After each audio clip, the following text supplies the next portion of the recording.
that some people did something, all of us were starting to lose. What's up, guys? It's Benny. Remember that one time that the Justice Department rounded up a bunch of Somalis for defrauding the American taxpayer nearly $500 million, feeding fake children in Little Mogadishu, Minneapolis?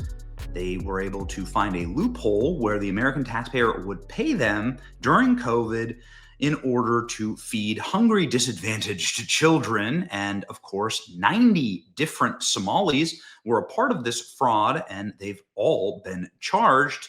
This is, of course, one of the largest fraud schemes in American history, the largest PPP fraud scheme during COVID. And I think it's just the scratch of the surface for what they're about to find in what is reportedly $19 billion worth of fraud from the Somali community in Minneapolis alone. That's more than the GDP of Somalia. So to figure out exactly how this happened, you need to take a step back and ask yourself, how did these people who don't speak English, who many of them just got here, who come from a failed nation, a failed state, not the brightest bulbs in the box, if you know what I mean, very low acumen, very low IQ individuals, how do these people come up with these massive fraud schemes? Like, what the hell is going on here that facilitates this level of nation state at scale fraud? I mean, you're talking criminal enterprises that are bigger than the GDP of some nation states. Who created this? Who built this? And to find the answer to that, you're going to have to look to the most powerful Somali probably in the entire world, which is Ilhan Omar. Ilhan Omar, of course, is quite famous. She's a member of Congress. She's been a member of Congress since 2018, elected because Democrats dumped 100,000 Somalis in Minneapolis, and they were able to facilitate a condensed population so tight and so tightly knit that they were able to get one of their own into Congress. And she represents not Minnesota, but Somalia. And there's also some very curious things that are happening with Ilhan Omar and her net worth. And we're going to investigate that today. You see, Ilhan Omar entered Congress in the year 2018. She's received a congressional salary of $174,000 a year. Now, that's taxed. And of course, there are expenses that come with that. And so Ilhan Omar, you would assume over the last 7 years, if she saved every single penny after taxes, she'd maybe have $100,000, a couple $100,000 net worth. She entered Congress, by the way, as one of the poorest members of Congress. She had a negative net worth of $45,000 due to student loan and other debts. And so where is she now financially? Well, according to Ilhan Omar's own disclosures, she's now worth nearly $30 million. How's that possible? Well, certainly not on her congressional salary. But Ilhan Omar, if you want to start digging, you'll find that it was her who wrote the bill called the Meals Act that facilitated all of the fraud in Minneapolis. Here, this case, this scheme was created by Ilhan Omar and her legislation. The people who ran the scheme worked for Ilhan Omar's congressional race. They staffed her race. They donated to her. Ilhan Omar was seen serving food at this fraudulent kitchen. How much of this money was kicked back to Ilhan Omar? How much of that $500 million of stolen taxpayer money ended up in her pockets? And how did they do that? Because, you can't just report that you stole a bunch of money from the taxpayers. Well, this is very interesting. You have to look at her husband. Ilhan Omar's husband, her third husband, not her brother husband, his firm has quietly started to scrub their website. This dude is super shady.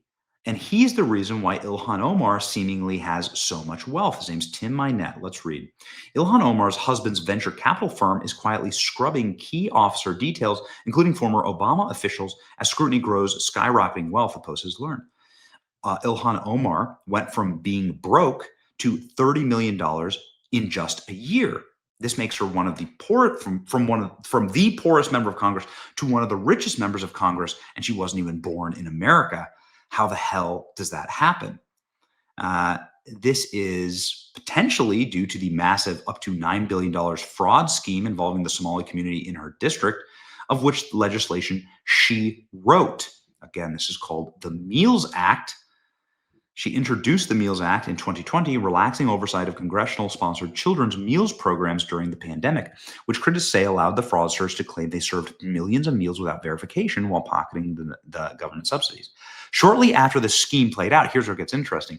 Omar's husband, political consultant Tim Minette, launched Rose Lake Capital, a venture capital management firm, in 2022. The company saw its reported value go from zero in 2023 to between $5 and $25 million in just a year. Who's their customers? Well, we don't know. It touted the officers $60 billion in previous assets under management. This is an amount that would make Wall Street's eyes water. There's a lot of strange things going on. Says some eggheads in DC. She was basically broke when she came into office. Now she has $30 million. What's going on with these assets? Rose Lake Capital, which touts its deep global network, built in on the ground work of more than 80 countries, and had less than $1,000 in assets in 2023, according to financial disclosures. Yet, despite the reported windfall, the business only addresses a WeWork office in Washington, D.C., according to its LinkedIn page. Between September and October, the federal prosecutors announced charges against 8 more individuals, including 6 of Somali descent, for their roles in the welfare scheme. The names and bios of Rose Lake Capital's 9 officers and advisors were scrubbed from their website. None of them were charged with fraud. These names include a bunch of Obama people, like former Obama ambassadors, Obama ambassador to China, former DNC treasurer, former CEO of Amalgamated Bank, which was called itself the Institutional Bank of the Democrat Party. So this is just a massive Democrat lobbying firm.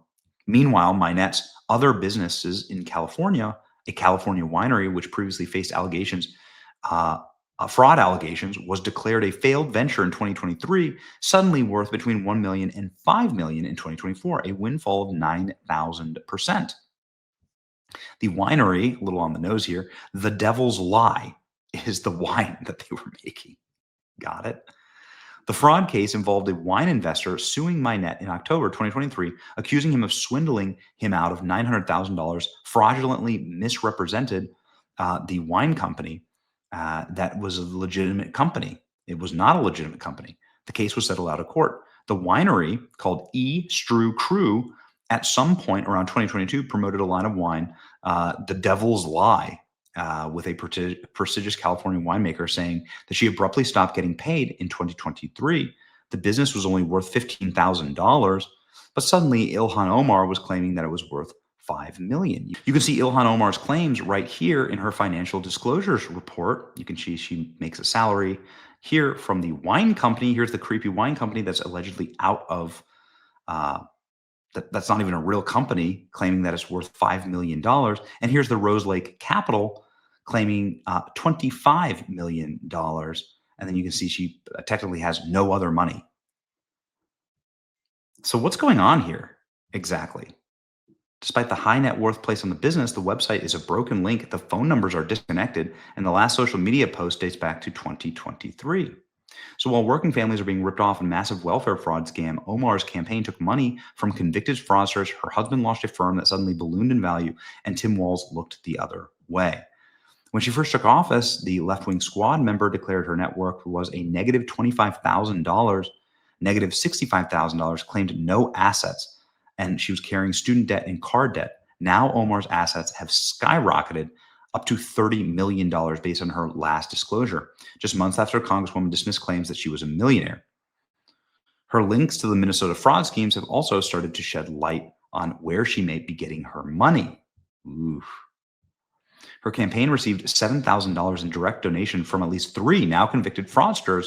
The squad members returned the donation after the scandal broke. And she's been closely linked to 2 other individuals from the Minnesota Somali community that have been charged with fraud. It's not hard to actually see how this operation works. Ilhan Omar writes the legislation, right, that facilitates the fraud, like the Meals Act. Then the Somalis engage in the fraud, get the payments out of our Medicaid, Medicare, slush fund systems, and then she gets a kickback. Perhaps that kickback goes under management at her boyfriend's firm. I don't know exactly. Would the Treasury or Justice Department launch an investigation, please, into this money laundering? That's what we demand. You can see right here This is the financial disclosures, and here, nobody has any idea what the hell's going on right here. Launch a full-scale firm into Rose Lake Capital. Full-scale investigation into Rose Lake Capital. That's what we're calling for. This makes absolutely no sense. It's time for some answers, and now is the time to do it. It's your boy Benny. Like, share, and subscribe. See ya.